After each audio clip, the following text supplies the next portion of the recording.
जय हिंद साथियों, कैसे हैं आप सब। उम्मीद करता हूं अच्छे होंगे। आज मैं आपके लिए लाया हूं दोस्तों प्रमुख जीवधारी एवं उनकी कोशिकाओं में मौजूद गुणसूत्रों से संबंधित महत्वपूर्ण प्रश्न। जानते हैं दोस्तों कि यहाँ से क्वेश्चन 1 से 2 नंबर का दोस्तों आता रहता है गुणसूत्र से। तो चलिए इस वीडियो में आप लोग बने रहिएगा। तो चलिए स्टार्ट करते हैं। ये देखते हैं कि क्या क्या मतलब जीवधारियों में कितनी कोशिका एवं गुणसूत्र मौजूद होते हैं। आइए पता करते हैं दोस्तों। चलिए शुरू करते हैं। पहला है दोस्तों चिंपैंजी, जो कि 48 गुणसूत्र होते हैं। मेढक में दोस्तों कितने होते हैं? 26 होते हैं। प्याज में होता है दोस्तों 16। मधुमक्खी में दोस्तों होता है 16 से 32। आगे बढ़ते हैं। आइए दोस्तों मच्छर में देख लिया जाए। मच्छर में हो जाएगा 6। घोड़ा में दोस्तों हो जाएगा 64।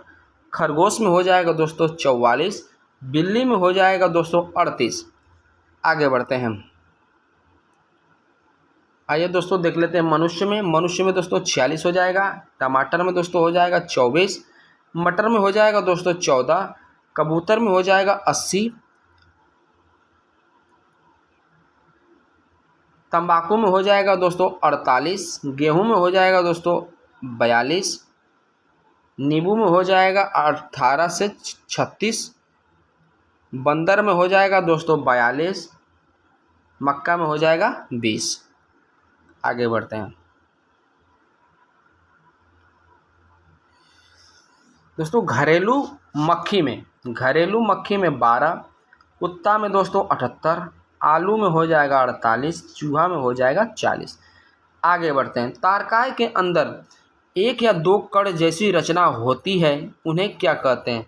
तो सेंट्रियोल कहते हैं। क्या कहते हैं दोस्तों? सेंट्रियोल। किसी मनुष्य का लिंग निर्धारण किस पर निर्भर करता है? तो दोस्तों आपको पता होगा, पिता के गुणसूत्र पर। दोस्तों कंफ्यूज मत होइएगा, एग्जाम में मतलब पूछ देगा क्वेश्चन, किसी मनुष्य का लिंग निर्धारण किस पर निर्भर करता है? तो पिता के गुणसूत्र पर करता है, याद रखिएगा दोस्तों। आगे बढ़ते हैं। क्वेश्चन है, एक पुरुष व्यक्ति को अपने माता तथा पिता से कितने गुणसूत्र विरासत में मिलता है?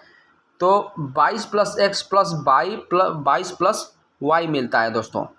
आगे बढ़ते हैं। एक स्त्री को अपने माता तथा पिता से कितने गुणसूत्र विरासत में मिलता है दोस्तों? पुरुष का हो जाएगा दोस्तों ये आपका 22 + x, और स्त्री का हो जाएगा दोस्तों 22 + x + 22 + x। दोनों में माता पिता में दोनों एक ही रहेगा दोस्तों। अंतःप्रद्रव जलिका के कुछ बामों पर किनारे किनारे छोटी कणिकाएं लगी रहती हैं, जिन्हें कहते हैं राइबोसोम कहते हैं, राइबोसोम।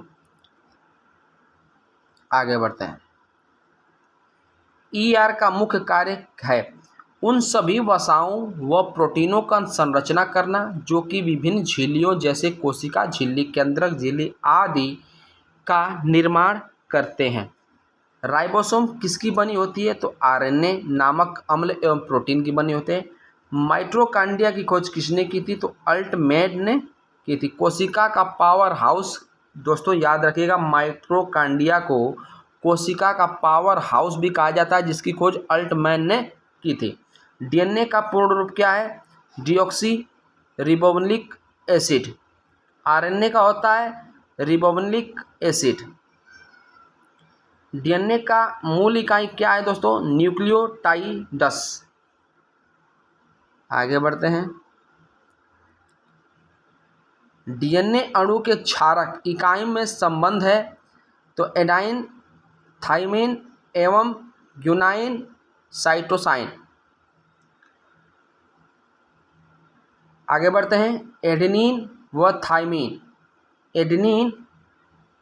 थाइमिन तथा ग्वानिन व साइटोसिन के बीच क्रमशः कौन से हाइड्रोजन आबंध होते हैं? तो हो जाएगा क्रमशः 2 एवं 3 दोस्तों। 1953 में किसने डीएनए की द्विकुंडलीय संरचना मॉडल प्रतिपादित किया था? तो वाटसन एवं क्रिक ने। सभी आनुवंशिक क्रियाओं का संचालन करना तथा प्रोटीन संश्लेषण को नियंत्रित करना कार्य है डीएनए का। आगे बढ़ते हैं। क्वेश्चन दोस्तों, आरएनए में थाइमिन क्षारक इकाई की जगह कौन सी इकाई आ जाती है? तो यूरेसिल आ जाता है। आरएनए कितने प्रकार के होते हैं? तो 3 प्रकार के होते हैं दोस्तों, rRNA, tRNA, mRNA। DNA केंद्रक के अलावा और कहाँ पाया जाता है? तो माइटोकॉन्ड्रिया एवं हरित लवक में पाया जाता है। गाल्जी काय की खोज किसने की थी? तो कैमिलो गाल्जी ने की थी। लाइसोम की खोज किसने की थी? तो डी डुबे ने किया था। आगे बढ़ते हैं। लाइसोसोम का कार्य क्या है दोस्तों? बाहरी पदार्थों का भक्षण एवं पाचन करना। लाइसोसोम में कितने प्रकार के एंजाइम पाए जाते हैं? तो 24 प्रकार के। कौन कोशिका की निर्जीव रचना है? रसधानी रिक्तिका। कौन सी कोशिका के प्रबंधन के समान कार्य करता है? तो केंद्रक आपका राइट आंसर हो जाएगा दोस्तों। आगे बढ़ते हैं।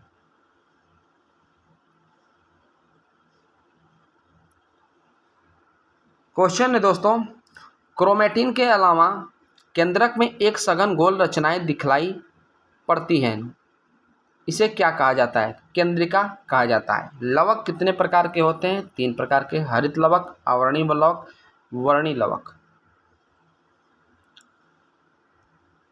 हरित लवक में कौन सा हरे रंग का पदार्थ होता है? तो क्लोरोफिल नामक होता है दोस्तों। अवर्णी लवक कहाँ पाया जाता है? जड़ एवं भूमिगत तनों में पाया जाता है।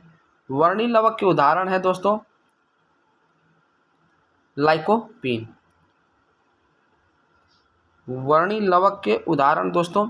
आगे बढ़ते हैं। टमाटर में लाइकोपीन होता है दोस्तों, वर्णी लवक का समझ में नहीं आ रहा है दोस्तों, क्वेश्चन यहाँ पर सही नहीं दिया है। आगे बढ़ते हैं। गाजर में होता है कैरोटीन विटामिन, जैसे टमाटर का हो जाएगा दोस्तों लाइकोपीन, इसका नहीं दिया है तो हो जाएगा गाजर में दोस्तों कैरोटीन विटामिन। आगे बढ़ते हैं। कोशिका विभाजन के सर्वप्रथम 1855 में किसने देखा? तो विरचाउ ने देखा था। समसूत्री विभाजन की प्रक्रिया को जंतु कोशिकाओं में सबसे पहले किसने देखा? तो वाल्टर फ्लेमिंग ने देखा। कोशिका विभाजन कितने प्रकार का होता है? 3 प्रकार का होता है। असूत्री विभाजन किसमें होता है? जीवाणु में होता है। जीवाणु दोस्तों नील, हरित, शैवाल, यीस्ट, अमीबा तथा प्रोटोजुआ आदि में होता है। समसूत्री विभाजन किसमें होता है? तो कायिका कोशिका में होता है दोस्तों। अर्धसूत्री विभाजन किसमें होता है? तो जनन कोशिकाओं में होता है। समसूत्री विभाजन में प्रत्येक संतति कोशिका में गुणसूत्रों की संख्या जनन कोशिका की तुलना में कितनी होती है? तो बराबर होती है। आगे बढ़ते हैं। अर्धसूत्री विभाजन में एक कोशिका से कितनी कोशिकाओं का निर्माण होता है? तो 4। अर्धसूत्री विभाजन की खोज सर्वप्रथम वीज़मैन ने की थी, लेकिन इसका सर्वप्रथम विस्तृत अध्ययन किसने किया? तो स्टार्सबर्गर ने किया था। रेट्रोवायरस में कौन सा आनुवांशिक पदार्थ होता है? तो सिंगल स्ट्रैंडेड RNA होता है दोस्तों। आगे बढ़ते हैं। प्रजनन संबंधी सूचना किसमें एकत्रित रहती है? तो DNA में रहती है। DNA संश्लेषण का प्रतिपादन किसने किया था? तो कार्ल बर्ग ने किया था। कोशिका का ऊर्जा गृह कहे जाने वाले माइटोकॉन्ड्रिया का नाम सर्वप्रथम किसने दिया? तो सी बेंडा ने दिया था। DNA में के पृथक्करण एवं शोधन की तकनीक का विकास किसने किया था? तो वाटसन एवं क्रिक ने किया था। आगे बढ़ते हैं। साइटोकाइनेसिस में किसका विभाजन होता है? तो कोशिका द्रव्य का होता है। जीव द्रव्य सिद्धांत की खोज किसने की थी? तो वान मोल ने किया था। मनुष्य में गुणसूत्रों की त्रिगुणित संख्या है 46 है। गुणसूत्रों पर बहुत से जीन स्थित होते हैं, इनका कार्य है एक पीढ़ी से दूसरी पीढ़ी तक आनुवंशिक गुणों की हस्तांतरित करना। आगे बढ़ते हैं। जेनेटिक शब्द का प्रयोग सर्वप्रथम किसने किया था? तो वाटसन ने किया था। वंशानुक्रम का नियम संबंधी सिद्धांत किसने दिया था? तो ग्रेगर जोहन मेंडल ने दिया था। एक जीन एक एंजाइम सिद्धांत प्रतिपादन किसने किया था? ये क्वेश्चन बहुत बार पूछा जा चुका है। तो बिंडल एवं टैटम ने किया था। जीन शब्द का सर्वप्रथम प्रयोग किसने किया था? तो जोहानसन ने किया था दोस्तों। आगे बढ़ते हैं। जीवधारी के जो लक्षण प्रत्यक्ष रूप में दिखाई पड़ते हैं उसे क्या कहते हैं? तो फिनोटाइप भी कहा जाता है दोस्तों। आगे बढ़ते हैं।